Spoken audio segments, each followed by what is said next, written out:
출애굽기 33장 7절에서 11절 말씀을 통해서 모세와 여호수아라는 제목으로 하나님 말씀 나누겠습니다. 생사화복의 주관자는 하나님이십니다. 그래서 하나님은 친히 하나님께서 이렇게 말씀하시죠. 나는 빛도 창조하고 어둠도 창조하며 나는 환난도 창조하고 평안도 창조하느니라. 그러니까 모든 것이 다 하나님의 손 안에서 결정되어진다라는 것 아닙니까? 그렇기 때문에 우리는 하나님을 신뢰해야 되는 것입니다. 잠언 3장 5절에서 6절 너는 마음을 다하여 여호와를 신뢰하고 네 명철을 의지하지 말라. 너는 범사의 그를 인정하라. 그리하면 너의 길을 지도하시리라. 여러분은 여러분의 미래를 아십니까? 앞으로 내가 10년 뒤에 어떻게 될 줄 아세요? 모르세요? 모르잖아요. 그러나 알고 계시는 분이 계세요. 누구요? 하나님이시죠.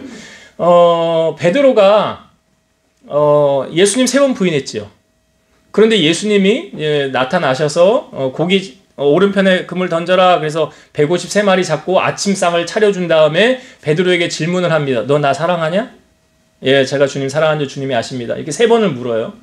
그리고 난 다음에 주님이 베드로를 향하여 하신 말씀이 네가 젊어서는 스스로 띠띠고 원하는 곳으로 다녔거니와 늙어서는 남이 내게 띠띠우리니 네가 원하지 아니하는 곳으로 데려가리라. 이 말씀을 하심은 베드로가 어떻게 죽을 줄을 알고 친히 하신 말씀이에요. 그러니까 장래에 이루어질 일을 주님이 베드로를 향하여 미리 말씀하신 거예요. 여러분, 베드로는 어떻게 죽었습니까? 거꾸로 십자가에 매달려서 순교당했잖아요. 그게 남이 내가 원하지 않은 것으로 띠띠고 가서 그렇게 순교될 것을 주님은 미리 아셨다는 거죠. 그리고 그 당시에 연약했던 그 베드로를 회복시키시고 주님의 일의 사역을 감당하게 하지 않습니까? 우리는 미래일을 몰라요. 여러분, 내일 일도 모르는 게 우리의 인생 아닙니까? 전도서 3장 11절 보면 하나님이 모든 것을 지으시되 때를 따라 아름답게 하셨고 또 사람들에게는 영혼을 사모하는 마음을 주셨느니라. 그러나 하나님의 하시는 일의 시종을 사람으로 측량할 수 없게 하셨도다. 하나님의 하시는 일의 내일 일 모르죠. 어떻게 알아요? 1년 뒤에 10년 뒤에 모르는 거예요. 절대 모르는 거예요. 전도서 7장 14절 형통한 날에는 기뻐하고 곤고한 날에는 되돌아보아라. 이 두 가지를 하나님이 병행하게 하사 사람이 그의 장래의 일을 능히 헤아려 알지 못하게 하셨느니라. 그러니까 점 보러 가서 점 보러 가가지고 궁금한데 어떻게 되겠습니까? 알려주는 거 다 거짓말. 다 거짓말이라는 것만 알고 가서 점을 보세요. 예? 점 보시고 싶걸랑 저거 다 거짓말이지. 그래도 내가 그 거짓말 한번 들어봐야 되겠다. 왜냐하면 귀신이 귀신같이 한다는 게 뭘 한다는 거냐면 과거는 잘 알아요. 지나간 건 다 잘 알아요. 잘 맞춰요. 근데 앞으로 되어질 일은 미래의 일은 아니 오늘 성경에 뭐라고 이거 하나님이 하신 말씀이잖아요. 사람이 만들어낸 말이 아니고 하나님이 하신 말씀이라고. 사람이 그 장래의 일을 능히 헤아려 알지 못하느니라. 그럼 점쟁이가 알아요 그걸? 몰라요. 모른다고. 근데 왜 가서 점을 보는지 모르겠어. 연초만 되면 왜 가서 줄을 서가지고 거기다 돈을 내면서 그 점을 보냐고요. 그 쓸데없는 짓을 하지 마시고 하나님 앞에 엎드리세요. 하나님 앞에 구하세요. 아니 아브라함에게는 내가 너에게 내가 하는 일을 숨기겠느냐 하면서 이제 아브라함이 부리 중에 대접하지 않습니까? 하나님 사람의 모양으로 오신 거죠. 대접한 다음에 내가 하는 일을 아브라함에게 숨기겠느냐 하면서 소돔 땅을 이제 심판하려고 하잖아요. 그걸 아브라함에게 미리 알려준 거 아니에요? 그러니까 아브라함이 그때 중보기도 한 거잖아요. 조카 롯 거기 살고 있으니까. 의인 50명 있으면 멸망할 겁니까? 해서 45명, 40명에서 10명까지 내려간 거 아니에요? 그게 하나님 그 땅을 심판하지 말라고 기도한 거잖아요. 그거 아브라함이 알고 기도한 거잖아요. 이제 그 땅을 심판하겠구나 하나님이. 그러니까 심판하지 않도록 하나님 불쌍히 여겨달라고 기도한 거 아닙니까? 그러니까 하나님이 알려주시니까 아는 거잖아요. 성경의 인물 가운데 참으로 불행한 인생을 살아간 것 같지만 역전의 인생을 살아간 사람이 있지요. 그는 17살의 형들에 의해서 애굽으로 종으로 팔려갑니다. 하루아침에 아버지의 사랑을 받던 사람이 아들의 신분에서 종의 신분으로 전락하고 맙니다. 누군지 아시죠? 요셉이잖아요. 그러나 하나님이 요셉과 함께 하심으로 이 주인 보디발이 요셉을 인정함으로 가정 총무일을 하게 하죠. 그래서 총무일을 하고 있는데 보디발의 아내가 유혹하니까 도망가다가 옷이 벗겨서 도망가다가 누명을 쓰고 감옥에 들어가지 않습니까? 감옥살이를 하게 되는 거예요. 아니 하나님이 함께 하시는데 왜 요셉에게는 이런 고난이 닥쳐야만 했을까요? 그런데 요셉이 감옥에 갔을 때 그 책임자가 그 요셉에게 은혜를 베풀어서 그 애굽의 이제 감옥은 보통 죄수를 일반 사람을 가두는 감옥이 있고 나라 일하는 정치범 뭐 경제사범들 가두는 감옥이 따로 있었다고 하죠. 근데 요셉이 그 나라 일을 하던 사람들을 너 요셉 이 사람들을 잘 돌봐라 하고 재반 업무를 처리하게 맡겨주는 거예요. 그러니까 요셉이요 하루아침에 취직이 된 거예요. 뭘로? 교도관으로. 감옥살이 한 게 아니라 거기 취직이 된 거라고요. 그러다가 하루는 술 맡은 관원장이 꿈을 꿨죠. 근심하고 있을 때 내가 꿈을 꿨는데 무슨 꿈인지 궁금하다고 얘기를 해보라고, 해석이 하나님께 있지 않냐고 그랬더니 그 요셉이 꿈을 해석해 주기를 당신은 바로의 생일에 3일 뒤면 바로의 생일인데 바로의 생일에 잔치가 열릴 것인데 당신은 그때 풀려날 것입니다. 그 꿈 해석해 줘요. 근데 그 떡 맡은 관원장이 똑같이 꿈을 꿔서 얘기를 해주는데 당신은 3일 뒤에 죽을 것입니다. 그러니까 한 사람은 풀려나고 한 사람은 죽겠다는 거예요. 해석을 이제 요셉이 해주고 바로의 생일날 요셉이 해석한 대로 되었어요. 근데 요셉이 술 맡은 관원장이 나갈 때 부탁을 하죠. 당신 나가거든 날 좀 생각해서 여기서 좀 꺼내달라고. 나 사실 죄져서 여기 온 거 아니라고. 왜 요셉이 왜 이런 부탁을 합니까? 자기 내일 일을 모르잖아요. 평생 감옥에서 있다가 자기 인생 끝날 수도 있는 거 아닙니까? 그러니까 이 사람에게 부탁을 하는 거예요. 그래서 이 사람이 3일 뒤에 감옥에서 풀려나가는데 자 성경에 보면 이렇게 기록되어 있어서 창세기 40장 23절 술 맡은 관원장이 요셉을 기억하지 못하고 잊었더라. 아니 그 3일 전에 꿈 해석해준 그 사람을 잊을 수가 있습니까? 못 잊죠. 정말 이 사람 꿈 해석해준 대로 되었는데 어떻게 그걸 1년 전 사건도 아니고 3일 전 사건을 잊을 수가 있냐고. 누가 잊게 하신 거예요? 하나님이 잊게 하신 거예요. 그리고 나서 성경은 어떻게 시작되냐면 만 2년 뒤에 그러니까 꼬박 2년 뒤에 그 다음 이야기가 펼쳐지고 있다는 거죠. 그러면 이 요셉에게 하나님이 이 꼬박 2년의 시간은 어떤 시간이었을까요? 그러니까 그 2년 동안 어떠한 기록도 없어요. 성경에. 요셉이 뭘 했더라 기록이 전혀 없고 그냥 이렇게 나와요. 만 2년 뒤에 어떤 일이 생깁니까? 꿈을 꿔요. 바로가 꿈을 꿔요. 그래서 그 당시에 술객 박사들 다 불러 모아가지고 이 꿈을 해석해 주는 사람 내가 상급을 주리라 높은 자리에 세워주리라 했는데 아무도 꿈 해석을 못하죠. 그런데 그때 바로 옆에 누가 있냐면 술 맡은 관원장이 있죠. 그럼 얘기를 하는 거예요. 제가 2년 전에 있던 이야기를 얘기하겠습니다. 제가 감옥에 있었을 때 그 어떤 히브리 청년이요 꿈을 해석해 주는데 그 꿈대로 되었습니다. 그러니까 그때는 또 누가 생각나게 하신 거예요? 하나님이 생각나게 하신 거예요. 그러니까 요셉에게 있어서 이 만 2년이라는 시간은 어떤 시간이에요? 하나님만 의지하라는 그런 시간 아니었습니까? 성경에 보면 사람을 믿으며 육신으로 그의 힘을 삼고 마음이 여호와에게서 떠난 그 사람은 저주를 받을 것이다. 그러나 무릇 여호와를 의지하며 여호와를 의뢰하는 그 사람은 복을 받을 것이다. 여러분 바로의 꿈은 누가 만드신 거예요? 하나님 만드신 거예요. 왜 만드신 거예요? 요셉을 거기서 꺼내셔서 총리로 세우려고 만드신 거 아닙니까? 그러니까 아무도 해석을 못할 때 꿈 해석은 간단하죠. 앞으로 7년 동안은 풍년이 있을 것이고 그 뒤로 7년은 흉년이 있을 것이니 왕은 지혜로운 사람을 세워서 이걸 대비하게 하소서. 그러니까 바로가 뭐라고 그래요? 하나님의 영에 뛰어난 이런 사람을 우리가 어디서 얻을 수 있겠느냐? 네가 나라를 다스려라 통치하라. 나는 너보다 높음이 자리뿐이지 네가 실상 모든 것을 다 해라 라고 하잖아요. 그래서 요셉의 총리가 되고 7년 풍년은 아무런 문제가 없었지만 흉년이 다가올 때에 온 땅에 기근이 있어요. 흉년 2년 차에 이스라엘에 이제 기근이 다 똑같이 왔잖아요. 그러니까 애굽에 식량이 있다는 소리를 듣고 야곱이 그때 이제 자녀들 보내. 우리가 몇 주 전에 이거 유다 이야기하면서 얘기했죠. 생각나세요? 야곱이 자기 자식 10명, 원래는 12명인데 요셉은 죽은 줄 알고 있죠. 총리가 되어 있는데. 근데 베냐민, 라헬을 통해서 얻어났는데 베냐민 안 보내죠. 자기 10명만 보내잖아요. 근데 요셉이 딱 알아보고 형들이 힘을 알아보고 너희들 정탐꾼이지 하면서 누구를 데려오라고 그래요? 막내 베냐민을 데려와라. 시므온 잡혀놓고.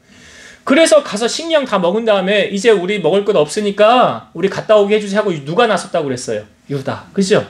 내가 책임지고 목숨을 걸고 내가 베냐민 데려온다고 그러잖아요. 그래서 나중에 와서 잔치를 하고 갈 때 베냐민의 가방에 은자 넣어놨었죠. 그거 발견된 다음에 어떻게 했어요? 형들이 자기 옷을 찢고 이제 어떻게 하면 좋냐 그랬더니 베냐민 너는 여기 남아서 평생 종살이 해야 된다고 할 때 누가 나섰어요? 유다가 나섰죠? 아, 얘 아버지는 얘 없으면 죽습니다. 둘이 생명이 하나로 되어 있습니다. 그러니 내가 평생 종살이 할 테니까 얘는 보내주세요. 그러잖아요. 그리고 나서 이제 요셉이 자기의 신분을 알리는 거예요. 그때 요셉이 아주 유명한 말을 합니다. 이런 말을 하죠. 당신들이 나를 이곳에 팔았다고 해서 근심하지 마소서, 한탄하지 마소서. 하나님이 생명을 구원하시려고 나를 당신들보다 먼저 보내셨나이다. 이 땅에 2년 동안 흉년이 들었으나 아직 5년은 밭갈이도 못하고 추수도 못할지라. 하나님이 큰 구원으로 당신들의 생명을 보존하고 당신들의 후손을 세상에 두시려고 나를 당신들보다 먼저 보내셨나니 그런즉 나를 이리로 보낸 이는 당신들이 아니요 하나님이시라. 하나님이 나를 바로에게 아버지로 삼으시고 그 온 집에 주로 삼으시며 애굽 온 땅의 통치자로 삼으셨나이다. 그럼 제가 아까 전도서 말씀에요. 장래일 모른다고 그랬잖아요. 근데 지금 요셉은 몇 년 뒤의 일까지 알고 있어요?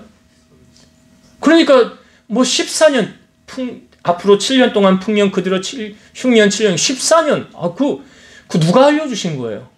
하나님이 알려주신 거 아니에요. 하나님이. 그러니까 하나님의 영에 충만한 요셉에게 하나님이 이런 일을 알려주신다는 거예요. 이 요셉이 형들에게 나를 이리로 보낸 이는 당신들이 아니라고 그러잖아요. 누가 보내셨대요? 하나님. 그 당시는 요셉이 형들 나 살려주세요. 내가 다시는 안 그럴게요. 울며 불며 떼쓰고 종으로 팔려가면서. 그러니까 여러분 요셉의 인생에 있어서 몇 년 동안 요셉이 고난을 당하였냐면 17살에 종으로 팔려갔죠. 그리고 총리가 몇 살에 됐지요? 30살에 됐어요. 그러면 그 고난의 세월이 몇 년이에요? 13년 고난의 세월이 있었어요. 그 여러분 사람의 인생 모르는 거예요. 전도서 9장 1절 이 모든 것을 내가 마음에 두고 이 모든 것을 살펴본 즉 의인들이나 지혜자들이나 그들의 행위나 모두 다 하나님의 손안에 있으니 사랑을 받을는지 미움을 받았는지 사람이 알지 못하는 것은 모두 그들의 미래의 일들임이니라. 그러니까 지금 현재 그 모습으로 사람을 평가하고 판단해서는 절대로 안 되는 거예요. 여러분 사람의 인생에 터널이라는 것이 있을 때 우리가 터널 안에 들어갔을 때 터널의 끝이 있습니까? 없습니까? 있어요.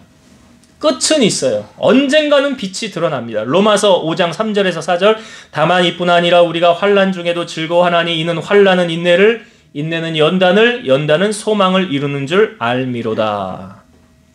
환난은 인내를 인내는 연단을 연단은 소망. 야고보 기자는요. 우리가 여러 가지 환난을 당할 때 이렇게 하래요. 야고보서 1장 2절에서 4절 내 형제들아 너희가 여러 가지 시험을 당하거든 온전히 기쁘게 여기라. 이는 너희 믿음의 시련이 인내를 만들어내는 줄 너희가 알미라. 인내를 온전히 이루라. 이는 너희로 온전하고 구비하여 조금도 부족함이 없게 하려 함이라.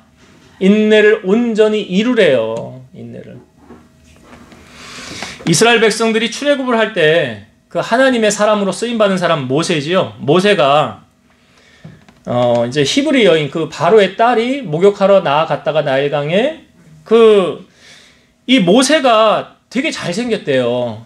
제가 얼굴을 못 봤지만 성경에 그렇게 기록되어져 있어요. 얼굴이 잘생겨서 석 달 동안 숨겼대요.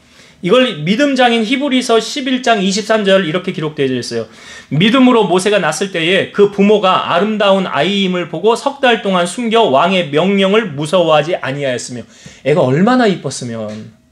그 당시에 이제 바로가 산파들에게 히브리 여인이 사내 아이 낳으면 어떻게 하라고 그랬어요? 죽이라고 그랬잖아요. 다 죽이라고. 근데 석 달 동안 숨긴 거예요. 근데 이제 더는 숨길 수가 없게 되어가지고 나무를 가져다가 역청을 바려서 이제 갈대 상자를 만들어서 나일강에 띄운 거죠. 그 나일강에 띄우고 이제 그 모세의 누나였던 미리암이 이제 모세 어떻게 되는가 보자 하다가 바로의 딸이 나와서 목욕하다가 갈대 상자가 내려오는데 열어보니까 이제 히브리 남자아이가 있는 거죠. 그래서 이 아이를 어떻게 할까 하다가 이제 미리암, 그 모세의 누나였던 미리암이 제가 이 아이를 위해서 젖먹이는 유모를 데리고 올까요? 그랬더니 그래 가라 해서 모세의 어머니를 이제 데려온 거예요.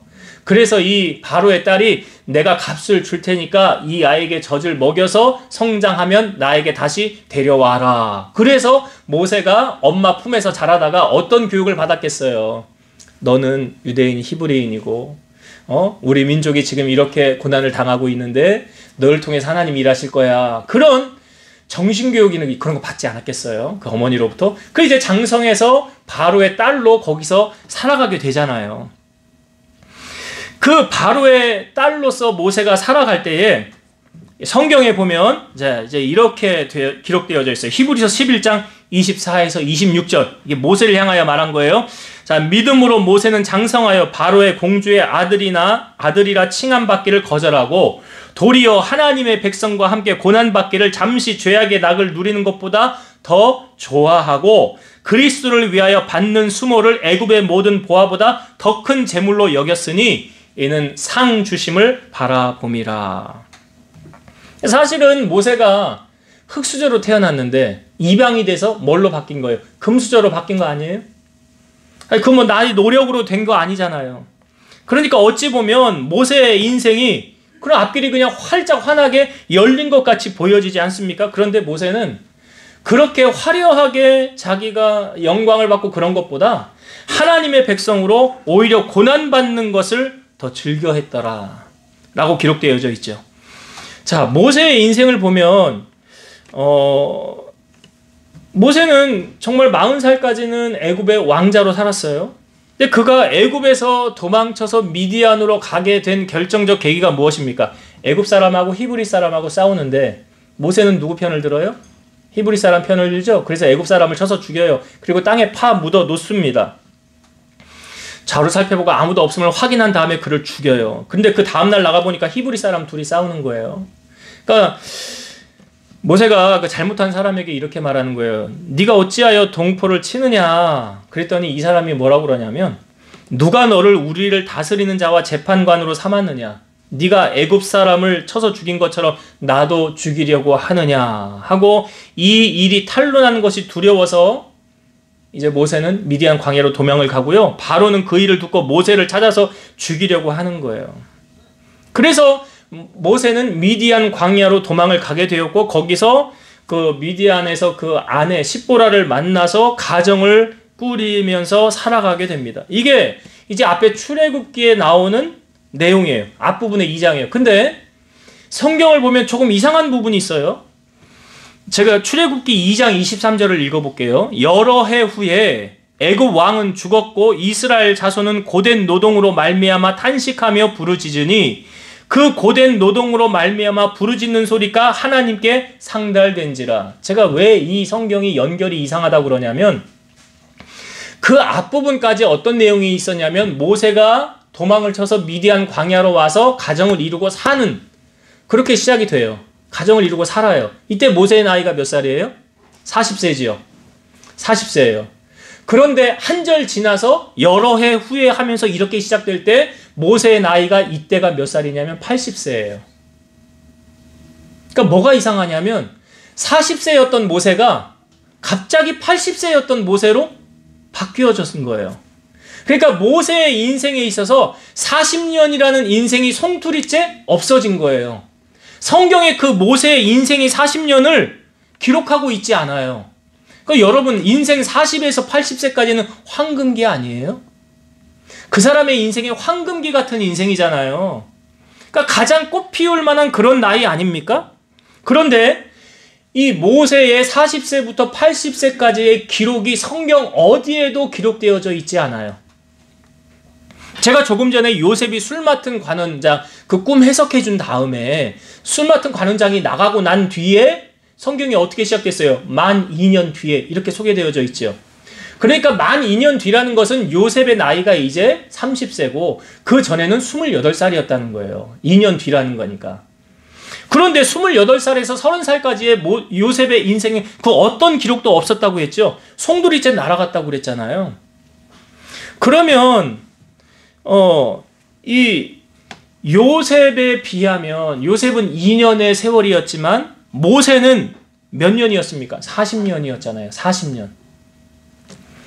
우리 간혹 형제들이요, 이제 국방의 의무를 감당하려고 군대를 가지 않습니까? 그러면 이 예전에는 현역이 뭐 36개월이었나요? 거의 3년이었어요.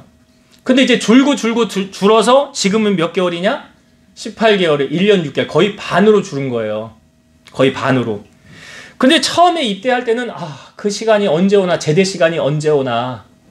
뭐 국방부식에는 더 늦게 간다는 이야기가 있습니다. 군대를 다녀오신 분들은 그런 이야기를 해요. 근데 군 생활하다가 조금 이제 휴가를 나오면 반갑다고 처음엔 그러죠. 근데 이제 입대 들어갔다가 또 다음에 또 휴가를 나오면 뭐 휴가 나온 지 얼마 안 된 것 같은데 또 벌써 휴가를 나와? 그래. 그런 말들을 많이 해요. 그러다가 이제 제대하잖아요. 뭐야? 벌써 제대하는 거야? 그런데 그 당사자는요, 군대에서 시간이 잘 갈까요? 안 갈까요? 안 가요. 잘 안 간다고요. 근데 밖에 있는 사람들은 그 체감하는 게 다른 거예요. 체감하는 게. 그러니까 지금 모세에게 있어서 여러분 이 40년이라는 이 황금기 같은 시간은요, 정말 모세에게 있어서는 짧은 시간이 아닌데 성경에는 그 어떤 기록조차 없어요. 그냥 갑자기 80된 모세가 나오는 거예요. 40에서 80된 모세. 모세의 이런 황금기 같은 시간이 왜 어떤 표현도 없을까? 이제 묵상을 하면서 설교 준비를 해봤어요.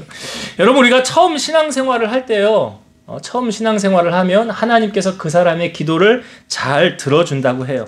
왜 그런가 생각을 해봤어요. 여러분, 아이가 태어나면 처음에 갓난아기로 태어나지 않습니까? 그러면 갓난아기가 할 수 있는 게 뭐가 있어요? 아무것도 할 수 있는 게 없어요. 다 보호자의 보호가 필요해요. 기저귀 갈아줘야 돼요. 씻겨줘야 돼요. 먹여야 돼요. 이걸 다 누가 하는 거예요? 부모가 해줘야 되는 거예요.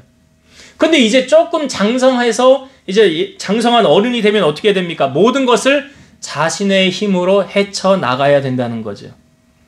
신앙생활도 좀 비슷한 원리가 있어요. 내가 믿음이 약하고 연약할 때는요, 하나님이 조금만 도움을 구하면 잘 들어주는 것 같아요. 기도의 응답도 잘 해주시는 것 같아요. 그런데 하나님이 우리를 장성한 어른의 분량으로 세워 나아가실 때는 하나님이 내 기도를 듣고는 계시는 거야? 아니, 하나님 왜 역사하지 않지? 나 기도도 많이 하고 신앙생활도 열심히 하고 나 하나님 응답을 간절히 기다리는데 왜 일하시지 않는 걸까? 때로는 신앙의 근간이 흔들릴 때도 있고요. 회의감이 들 때마저도 있지 않습니까? 저는 모세의 인생을 보면서 그런 게 좀 느껴졌어요. 모세의 인생 40세부터 80세까지는 모세가 그렇게 하나님을 향하여 부르짖고 간구해도 하나님이 묵묵부답 아무런 대답도 하지 않는 거예요. 이게 모세의 인생의 40세에서 80세까지 인생이에요.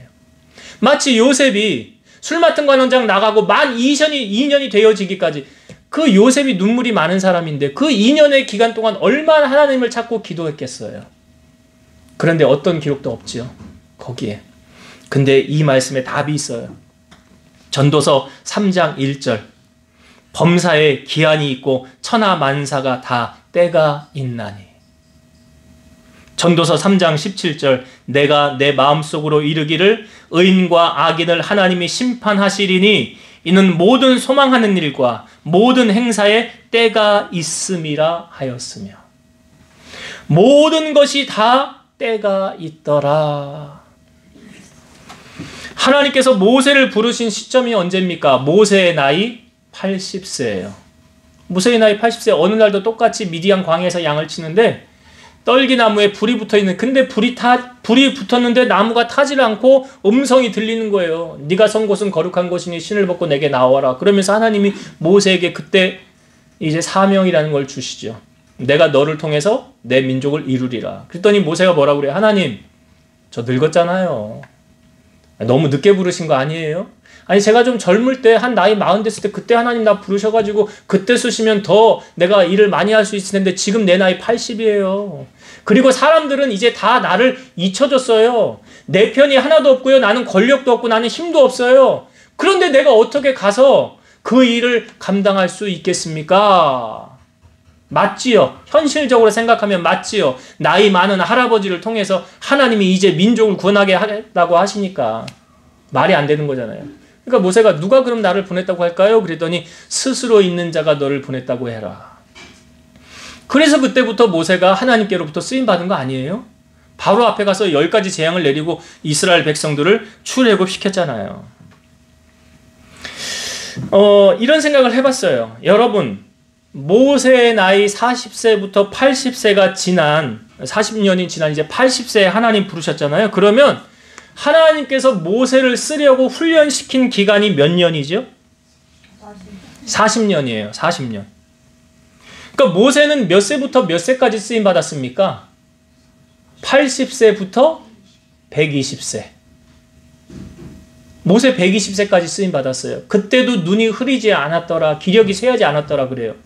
그러면 그냥 이렇게 좀 유추해 볼 수도 있어요. 아, 하나님이 모세를 훈련시킨 기간이 몇 년이었더라? 40년이었더라. 그러니까 하나님이 40년 동안 모세를 쓰신 것이 아닌가. 근데 여러분, 이게 공식화될 수는 없어요. 이게 꼭 정답은 아니에요. 그러니까 그것은 하나님께서 사람마다 상황마다 다른 거예요. 왜냐하면 욥이라는 사람은 몇 년 고난을 받았느냐? 30년. 아까 제가 요셉 17세에 팔려와서 30세에 총리가 됐잖아요. 몇 년 고난 받았느냐? 13년. 다윗도 마찬가지로 사울 왕으로부터 약 한 10년 정도 고난을 받았다고 해요. 그러니까 그것은 뭐 하나님의 주관이지 우리의 주관이 아니라는 거죠. 모세의 연단 기간 40년 동안 하나님과의 소통의 기록이 전혀 안 되어 있죠. 그런데 하나님께서 이제 모세의 나이 80이 됐을 때 부르신 그 이유를 성경에서 약간 답을 찾을 수가 있어요. 아론과 미리암이 모세를 향하여 비방하죠. 구스 여인을 아내로 취하였다고. 그래서 하나님이 회막 앞으로 이 세 사람을 호출합니다. 그래서 하나님이 이렇게 말씀하세요. 내 말을 들으라. 너희 중에 선지자가 있으면 나 여호가 환상으로 나를 그에게 알리기도 하고 꿈으로 그와 말하기도 하거니와 내 종 모세와는 그렇지 아니하니 그는 내 온 집에 충성함이라. 그와는 내가 대면하여 명백히 말하고 은밀한 말로 하지 아니하며 그는 또 여호와의 형상을 보거늘 너희가 어찌하여 내 종 모세 비방하기를 두려워하지 아니하느냐. 여러분, 여기 하나님이 모세에게는 어떻게 하신대요? 대면하여 명백히 말한대잖아요. 근데 온 집에 충성함이래잖아요. 근데 만약에 그렇다고 한다면 모세의 나이 40세부터 80세까지 이런 기록이 있어야지요. 내가 얘하고는 대화를 잘해. 얘가 물을 때 내가 대답해 주었어. 근데 그런 기록 전혀 없었잖아요. 그렇죠? 성경에 전혀 없었잖아요. 그런데 하나님이 이렇게 하신다는, 그러니까 뭐냐면 연단 받는 40년 기간 동안에는 아유, 정말 하나님이 계시기는 한 거야? 하나님 계시면 왜 내 기도는 안 들어주시는 거야? 그래서 그럴 수 있다는 거죠. 그런데 그 기간이 끝난 뒤에는 하나님이 어떻게 친구처럼 만나주시고 대화해 주신다는 거예요. 하나님께서 모세와 이렇게 만나주시고 대화하고 있다는 것을 이스라엘 백성들에게 지금 증명하고 있다는 것을 오늘 본문에 보여주고 있지 않습니까? 자, 여러분, 오늘 우리가 읽은 본문의 9절을 한번 다시 보세요. 9절 말씀. 모세가 회막에 들어갈 때에 구름 기둥이 내려 회막 문에 서며 여호와께서 모세와 말씀하시니. 그러니까 하나님의 임재가 뭘로 보여졌냐면 구름 기둥. 이거 하나님의 임재의 상징이에요. 그러니까 하나님의 형상으로 이스라엘 백성들에게 보이진 못하니까 뭘로 대신 보였느냐? 구름 기둥으로. 그 구름 기둥이 회막 가운데 내려져서 모세와 말씀하시더라. 11절도 좀 볼까요? 11절 상반부만 좀 볼게요. 사람이 자기의 친구와 이야기함 같이 여호와께서는 모세와 대면하여 말씀하시며. 그러니까 친구 만나 대화하듯이, 차 한잔 마시면서 대화하듯이 하나님께서 모세와 그렇게 대화하셨더라. 그렇게 대화하셨더라. 이 구름 기둥은요, 이스라엘 백성들이 출애굽을 할 때 바로가 쫓아가게 만들잖아요. 그래서 뒤에 바로의 군사들이 쫓아올 때 시야에 보이는 거예요. 야, 조금만 쫓아가면 저 이스라엘 사람들 다 칠 수 있겠다 할 때 위기 가운데 처했을 때 앞에는 홍해, 뒤에는 애굽의 군사. 그런데 그때 어떤 일이 벌어집니까? 앞에서 가던 하나님의 사자가 뒤로 가고요. 구름 기둥이 앞에서 뒤로 이동을 합니다. 그래서 이스라엘 백성과 애굽의 진 사이에 구름 기둥이 딱 가로막고 있으니까 애굽의 군사가 앞으로 들어와서 치지를 못하는 거예요. 이게 하나님의 임재의 상징이에요. 그러니까 이스라엘 백성들이 이동을 할 때도 어떻게 했어요? 구름이 뜨면 이동했죠. 그리고 구름이 내려 있으면 계속 거기 머물러 있는 거예요. 이게 하루가 머물러 있으면 하루 머물고요. 1년이 머물러 있으면 1년이 머물러 있는 거예요. 그러다가 구름이 뜨면 또 이동하는 거예요. 이게 뭘 상징하는가? 하나님의 임재의 상징이에요. 그러니까 이스라엘 백성들은 구름을 보면서 하나님의 임재를 상징을 보았지만 모세는 어떻게 했다는 거예요? 하나님이 그와는 대면해서 얼굴을 정말 맞대며 대화하듯이 그렇게 모세하고는 하나님이 말씀해 주셨더라.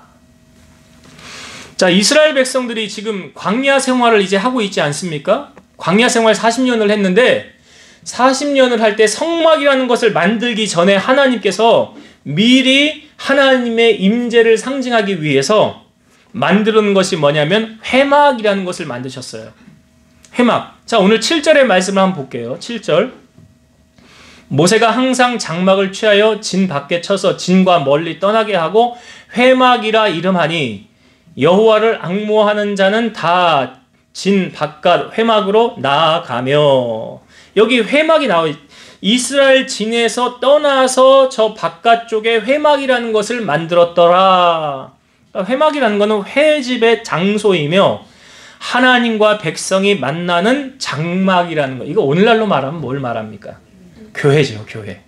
예. 지금 성막을 안 만들었지만 이제 성막을 말하는 거고 그 성막 안에 지성소와 성소를 만들고 거기에 이제 하나님의 법궤 거기 안에 앉히켜 놓잖아요. 그러니까 성막이 만들어지기 전에 하나님이 이스라엘 백성들과 만나는 장소로 회막이라는 것을 만드셨더라. 여러분, 어떤 사람들이 회막에 나왔다고 성경은 말합니까? 오늘 우리가 읽은 7절에 이렇게 기록되어져 있죠. 다시 한번 볼게요. 모세가 항상 장막을 취하여 진 밖에 쳐서 진과 멀리 떠나게 하고 회막이라 이름하니 여호와를 앙모하는 자는 다 진 바깥 회막으로 나아가며. 누가 회막에 나아갔대요? 여호와를 앙모하는 자. 여호와를 앙모하는 자. 하나님을 바라보는 자. 우리가 지난주에 말씀 혹시 기억하십니까? 예배를 통하여 주시는 하나님의 은혜. 그러니까 예배를 통하여 주시는 복 해서 말씀 나눴잖아요. 세 가지 기억하세요? 예배를 통해서 어떤 복이 임했죠? 네, 이렇게 감사합니다. 잊어주셔서. 예배를 통해서 어떤 복이 임했어요? 하나님을 만나는 시간이다. 그랬죠? 예. 하나님 자기 예배하는 자를 찾으신다고 그랬잖아요. 그러니까 예배하는 자를 만나주신다 라고 말했고, 두 번째는요, 예배를 통해서 뭐가 자라요? 말씀을 들음으로 믿음이 자라죠. 믿음이 자라면 무엇으로 연결이 돼요? 기적으로 연결이 되는 거예요. 내 문제에 응답받는 거예요. 그래서 믿음이 자라려면 꼭 필요한 게 뭐예요? 말씀을 들음으로 믿음이 자란다. 그 예배의 자리에 있어요. 루스드라에 발 쓰지 못하는 사람, 한 번도 못 걸어본 사람, 바울이 말하는 것을 듣거늘 뭐가 자랐어요? 믿음이 자라서 구원받을 만한 믿음이 있는 것을 보고 일어서라 그랬더니 걷게 되었더라. 세 번째는 뭐였죠? 네? 화를 복으로 바꾸어 주신 하나님. 그러니까 다윗이 인구조사함으로 범죄했는데 아라우나의 타작마당에 가서 거기서 제단을 쌓으라 그랬잖아요. 그래서 그 재앙이 끝나고 하나님이 화를 복으로 바꾸어 주시더라.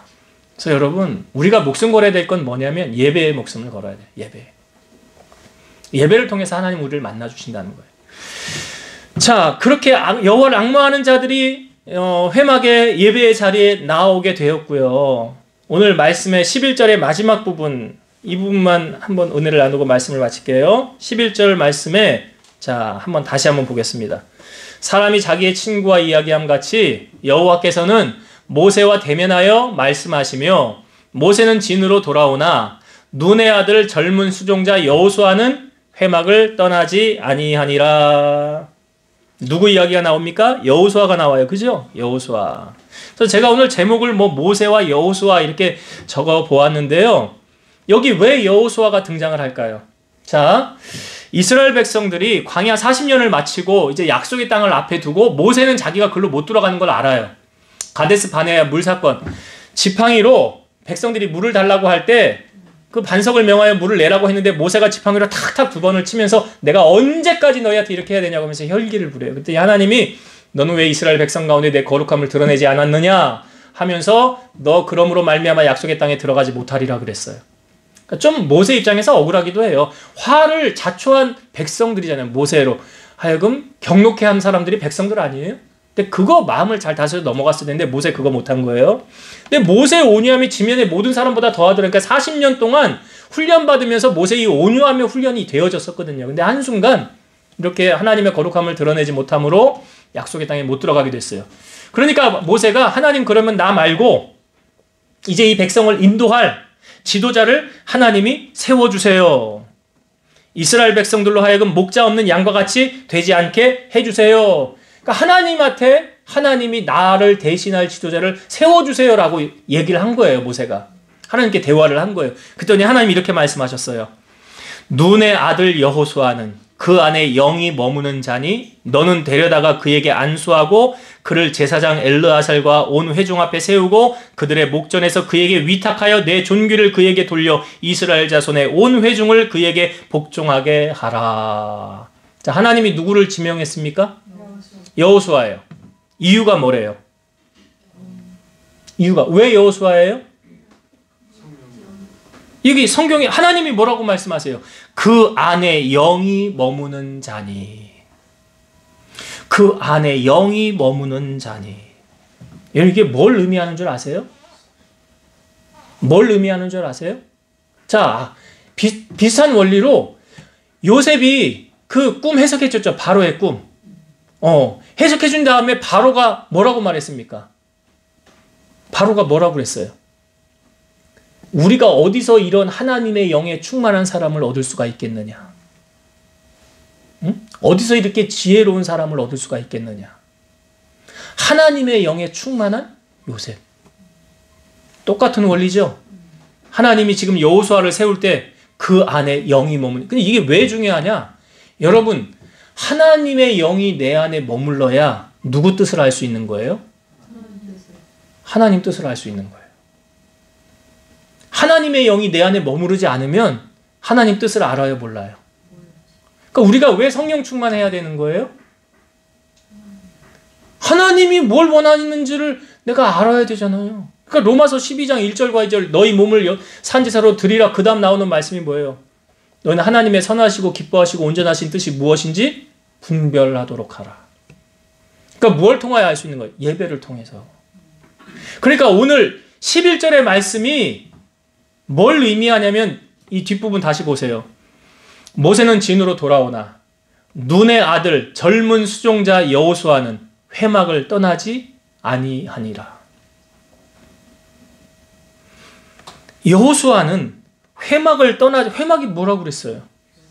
성전이라고 그랬잖아요. 교회라고 그랬잖아요. 우리가 하나님께 쓰임받기를 원한다면 하나님과 교통이 돼야 되거든요. 그러니까 하나님과 교통하지 않고 어떻게 하나님께 쓰임받을 수 있어요? 고린도전서 2장 11절 사람의 일을 사람의 속에 있는 영 외에 누가 알리요? 이와 같이 하나님의 일도 하나님의 영 외에는 아무도 알지 못하느니라. 그러니까 제가 여러분들의 마음을 제가 알아요, 몰라요? 모르잖아요. 뭐 10길 물속 아는데 한 개 사람 속 모른다면서요. 모르잖아요. 그런 것처럼 하나님의 뜻을 어떻게 해야 알 수 있느냐? 어떻게 해요? 하나님의 영 외에는 모른대잖아요. 하나님의 영이 뭐예요? 성령이잖아요. 고린도전서 2장 10절 오직 하나님이 성령으로 이것을 우리에게 보이셨으니 성령은 모든 것 곧 하나님의 깊은 것까지도 통달하시느니라. 하나님의 깊은 것을 통달하시는 성령님, 그러니까 성령 충만하면 하나님 뜻 알 수 있는 거예요. 그럼 우리가 어떻게 성령 충만함 받을 수 있어요? 두 가지.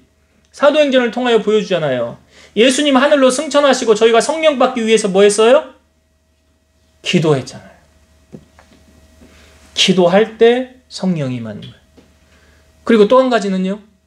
베드로가 말씀을 전할 때 저들이 심령이 찔림을 받아서 우리가 어찌할꼬 그랬더니 베드로가 뭐라고 그랬어요? 너희가 각각 회개하여 예수 그리스도 이름으로 세례를 받고 죄사함을 받으라. 그리하면 뭘 받아요?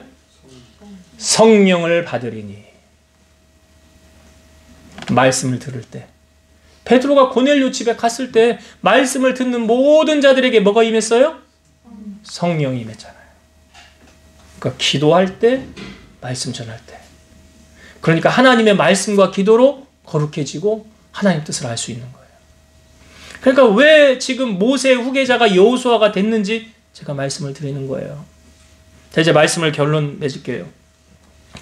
여러분, 하나님은 우리와 친밀하길 원하십니다. 하나님은 우리와 대화하고 싶어 하세요. 하나님은 인격적인 분이세요. 그래서 계시록 말씀에 보면 네가 문을 열고 내가 문을 두드리노니 네가 문을 열면 내가 너에게로 들어가 그와 더불어 먹고 마시리라 했잖아요. 그러니까 이 말은 뭐냐면 내가 하나님을 찾으면 하나님은 나를 만나주신다는 이야기잖아요. 근데 네가 나를 찾지 않는데 내가 너를 어떻게 만나줄 수가 있겠냐. 그러니까 하나님을 찾으라는 거죠. 여러분 모세를 보면서 부럽다는 생각은 안 드십니까? 하나님이 모세에게 친구처럼 대화하시잖아요. 말씀해 주시잖아요. 그 말은 여러분 우리도 하나님과 깊은 교제를 나누어야 된다는 이야기죠. 하나님은 우리와 대화하고 싶어 하시고 교제하고 싶어 하시고 모든 것을 함께 공유하고 싶어 하세요. 좋은 것 나누는 것처럼. 그럼 오늘 우리의 삶이 하나님과 대화 나누는 삶, 친구 같은 삶, 그러한 삶이 되어지길 원하고요. 그러한 삶을 우리가 살기를 원한다면 우리는 회막으로 나와야 된다는 거죠. 하나님과 우리와의 만남의 장소. 아까 모세의 형인 아론과 미리암, 모세를 비방했을 때 하나님이 어디로 불러냈어요? 너희 세 사람은 회막으로 나오라 그러잖아요. 그리고 그 회막에서 하나님이 말씀하시잖아요. 지금 다니엘 기도회 어제 시작이잖아요. 교회에 참여하신 분들도 있고 참여 못하신 분들은 집에서 방송으로 참여하신 분들도 계실 텐데요. 근데 여러분 상황이 어쩔 수 없어서 나는 교회 나올 형편이 못 돼서 그냥 집에서 해야 된다. 그럼 어쩔 수 없으면 저도 그건 뭐라고 말을 못 하죠. 근데 집에서 막 손뼉 치면서 막 찬송되던가요? 집에서 주여 주여 되던가요? 되면 괜찮은데. 그러니까 오늘 왜 회막으로 나오라고 하느냐? 우리가 마음을 다해서 하나님을 간절히 찾을 때 하나님 만나주시는 거 아니에요? 그 간절함이요. 그 간절함이 나를 성전으로 발을 옮기게 하잖아요. 오늘 여호와를 앙모하는 자 다 회막으로 나왔다고 하잖아요. 여러분 아무나 다 은혜를 받는 건 아니에요. 그러니까 힘써야 돼요. 회막으로 나올 수 있는 그런 믿음이 우리에게는 있어야 된다는 거죠. 그래야 하나님을 더 깊이 만나게 된다. 그리고 마지막으로 왜 모세의 후계자가 여호수아니? 그러니까 사실은 이 여호수아는 모세의 시종이에요. 부산 사투리로 시다바리라 가방 들고 다니는 시다바리였다고요. 여호수아가. 그런데 모세가 하나님께 권한을 위임했잖아요. 하나님이 사람 세우세요.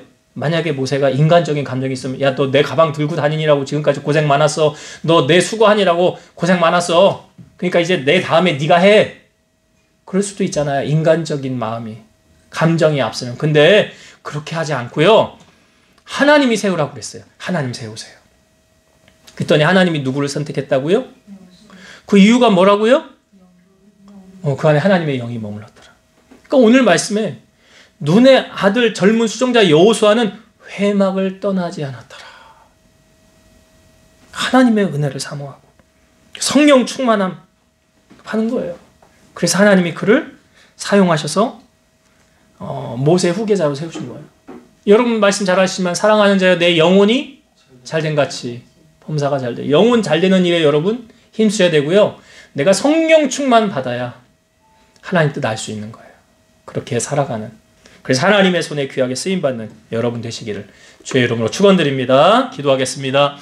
오늘도 살아서 역사하신 하나님, 우리가 하나님을 찾을 때 우리 하나님 인격적인 분이시라. 우리와 대화하고 교제하길 원하신다고 하셨는데 우리가 하나님을 찾을 때 외면하지 아니하시고 우리에게 말씀해 주신 하나님이십니다. 우리 사랑하는 성도들이 오늘 이후로부터 하나님과 친구처럼 더 깊이 교제하고 대화하는, 그래서 하나님과 친밀함을 갖는 우리 성도들 되게 하시고, 할 수만 있으면 여호와를 앙모하는 자들이 회막에 나왔던 것처럼 하나님 주의 제단을 사모하고 성전을 가까이 하고 예배에 힘쓰므로 성령 충만하여 하나님 뜻 분별하고 하나님의 손에 귀하게 쓰임받는 우리 성도들 다 되게 하여 주옵소서. 예수님 이름으로 기도드리옵나이다. 아멘.